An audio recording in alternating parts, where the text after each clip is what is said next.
So, go to market is one of the terms that you hear all of the time in product management, in marketing, and sales.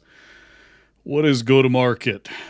There are a lot of competing definitions. So, this one's sort of an average definition based on looking at a ton of different sources and obviously my experience as well.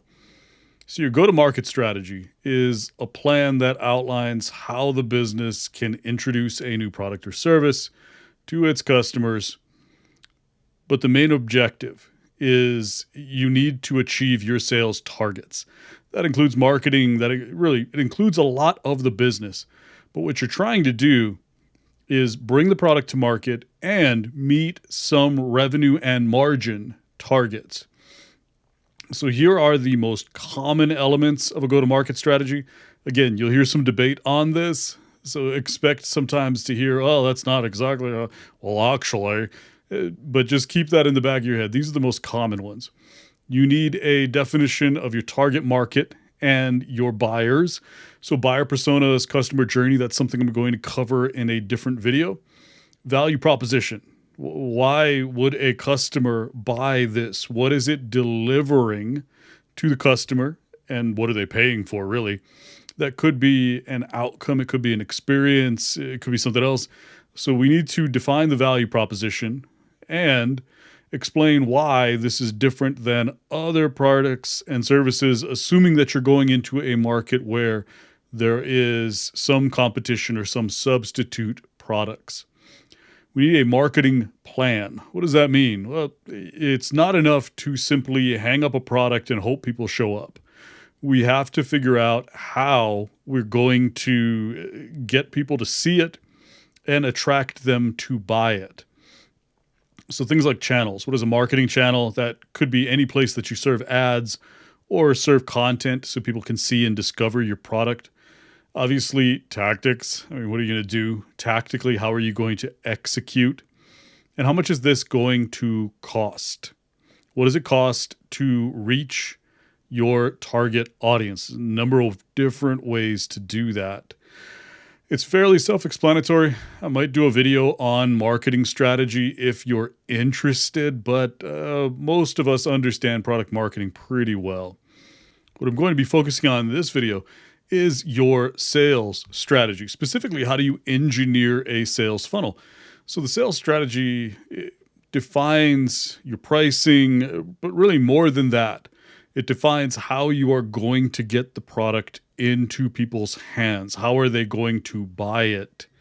What is the process? What are the tools? Pricing strategy I cover in my data and AI product management class, so I'm not going to cover it here. And then finally, one of the pieces that we are most deeply involved, if you're a data professional, is not only determining success metrics, but also tracking them. And more times than not, figuring out what's gone wrong when we don't meet those success metrics. So this is something that we struggle with more than anything else. If you're a technical individual contributor, the thought of selling probably is at least not something that you are comfortable with, and in some cases, it may be something that you actively avoid. So understanding how to develop sales funnels is a critical part of getting over a lot of the barriers that prevent you or people in our position, number one, from advancing within the business and becoming more of a part of delivering value, but also starting our own businesses. If you don't know how to sell, it's very difficult to be a founder because you will be involved in the sales process. So a sales funnel is critical to play to some of the strengths of the product, but also to help you understand how you're going to make money based on this thing that you've created.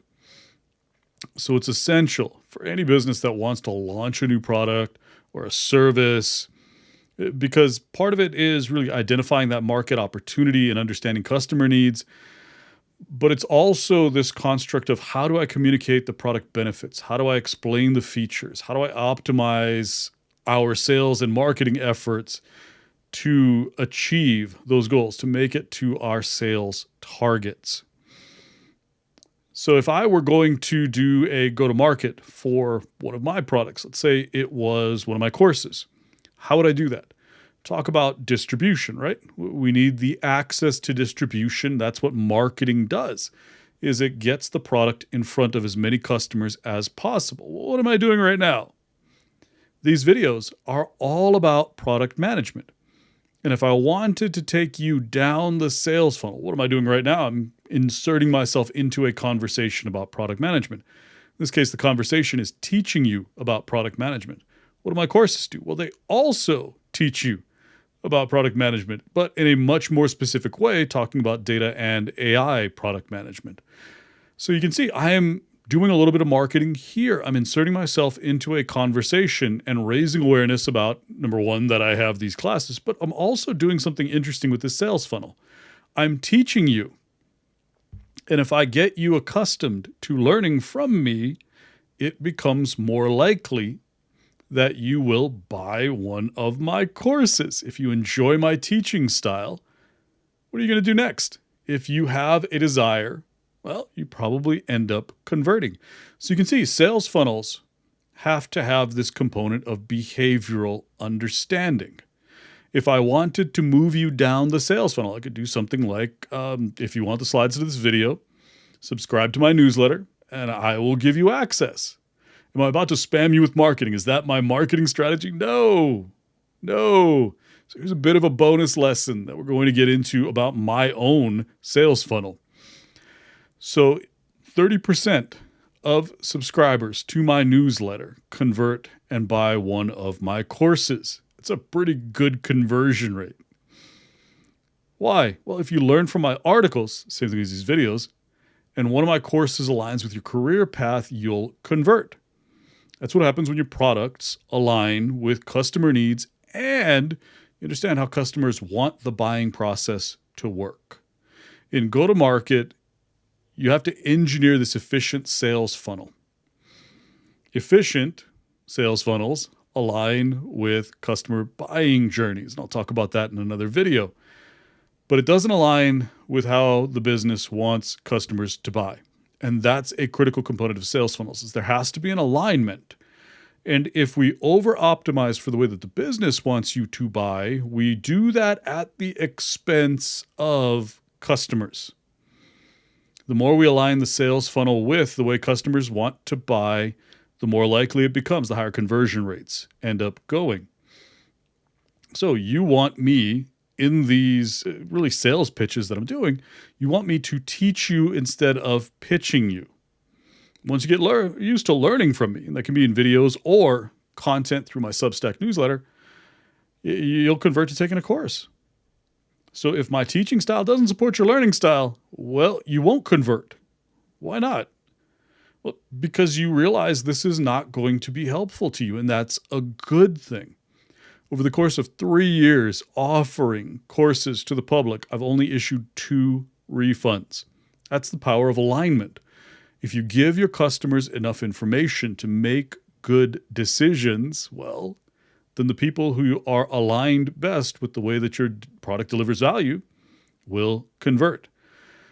And if you create that alignment, you will never fail to deliver value.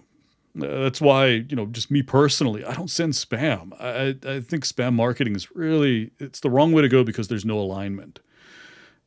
At the end of all of these videos, you get just a little bit of a sales pitch, but you also get a warning. I tell you that the sales pitch is coming because if you don't want to convert, I don't want to take those extra 20, 30 seconds of your life.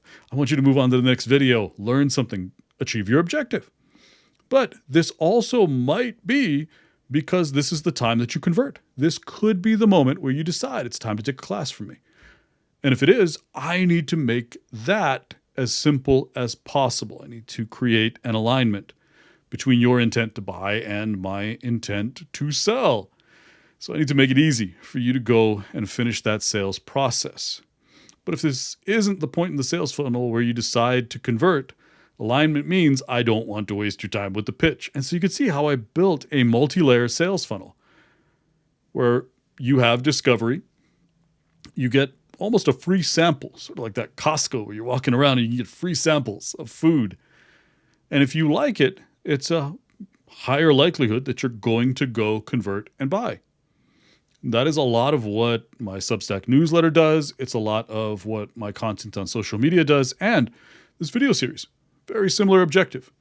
And so now you see that go to market for my products, for my courses, also includes understanding not only what value I can deliver to you, but how you want to purchase that value.